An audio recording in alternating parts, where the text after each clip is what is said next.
சிரிப்பா தோணுச்சு. அது உங்ககிட்ட ஷேர் பண்ணணும்னு நினைச்சேன். இந்த ஜனங்களை ஆண்டவர் எகிப்துல இருந்து வெளியில கொண்டு வந்தார்ல, எல்லாரும் சொல்லுவாங்க பாத்தீங்களா, தண்ணியில கண்டம். கேட்டிருக்கீங்களா?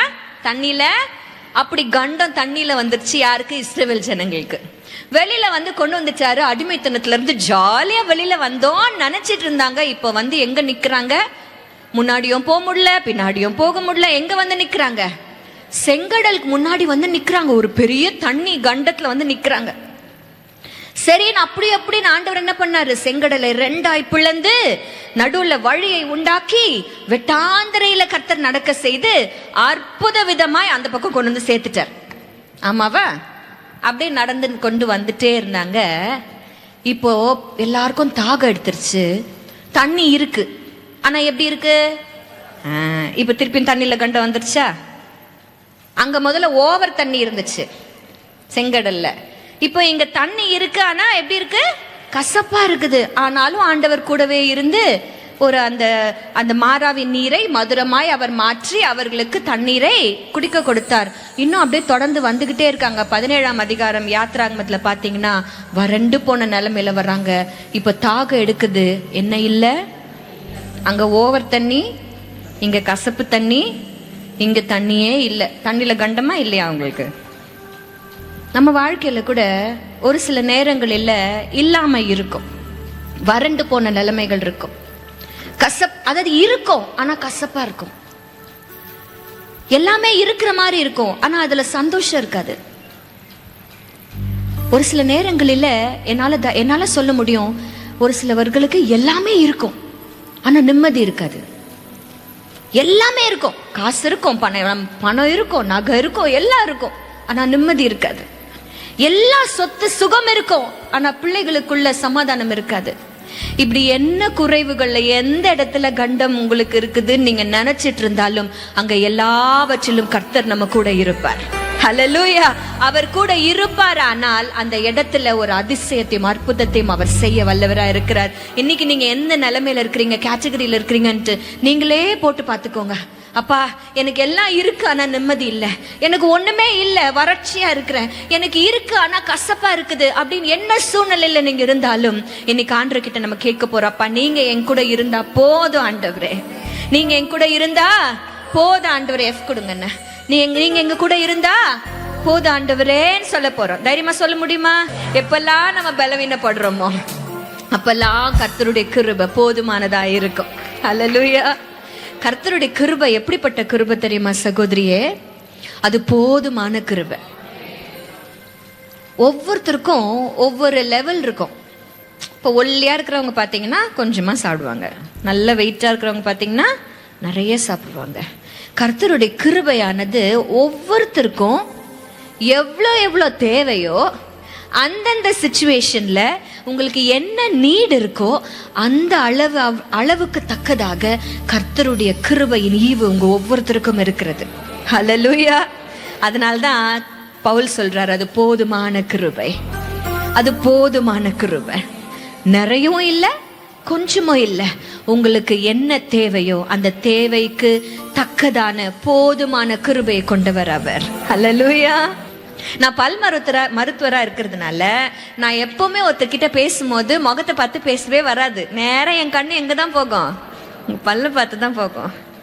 Smile is a curve that sets everything right அப்படின்னு சொல்லுவாங்க. அந்த சிரிப்புங்கிறது எல்லாவற்றையும் சரி செய்கிற ஒரு விஷயமா இருக்கிறது. கோமா உங்க பிள்ளையோ உங்க பொண்ணோ ஏதாவது தப்பு பண்ணிட்டா அடிக்கணும்னு போவீங்க பார்த்தீங்களா?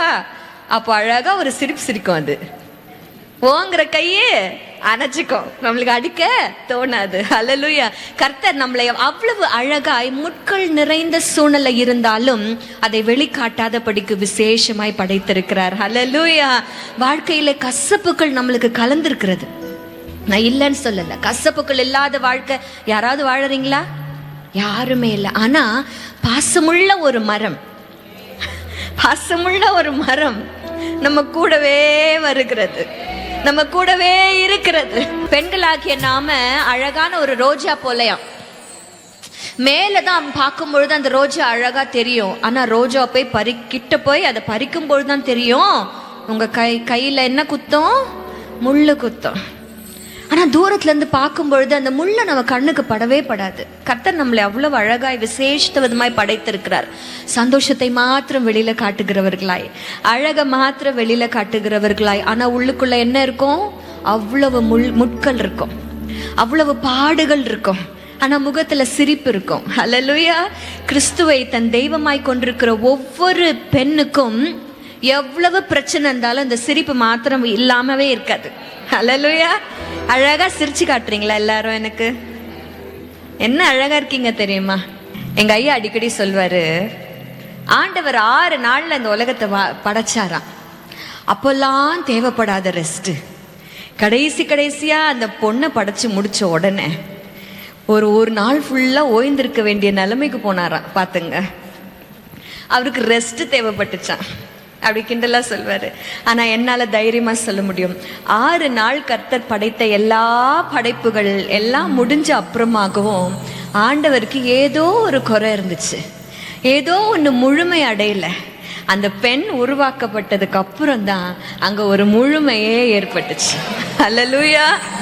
இப்ப சொல்லுங்க, நம்ம விசேஷித்தவர்களா இல்லையா? ஆமென். ஏன் தெரியுமா? கர்த்தர் நம்மளை ரொம்ப நேசிக்கிறார். பெண்களாகிய நம்மளை ரொம்ப நேசிக்கிறார். இந்த உலகம் தூஷித்து நம்மளை அவதூறாய் பேசுகிற நிலைமைகள் மத்தியில கர்த்தர் நம்மளை ரொம்ப நேசிக்கிறார். ஆமென். இந்த உலகம் தூஷித்து நம்மளை அவதூறாய் பேசுகிற நிலைமைகள் மத்தியில கர்த்தர் நம்மளை ரொம்ப நேசிக்கிறார். ஆமென். அதுக்கு சாட்சி நான். இந்த முக்காடு ஒழுங்கா போடல, நீ எப்படி ஸ்டேஜ் ஏறலாம், நீ எப்படி மெசேஜ் கொடுக்கலாம், நீ எப்படி பாட்டு பாடலாம், ஒவ்வொரு முறையும் அந்த ஸ்டேஜ் பக்கமே மிதிக்க கூடாதுன்னு நினைப்பேன். அவ்வளவு அவதூறுகள், அவ்வளவு கேவலமான வார்த்தைகளினால கஷ்டப்படுத்துகிற சூழ்நிலையில எல்லாம் ஆண்டவருடைய வார்த்தைகளும் அவருடைய அழைப்பும் தான் நம்மளை தேற்றுகிறது. அவர் நம்மளை ரொம்ப நேசிக்கிற தெய்வமா இருக்கு.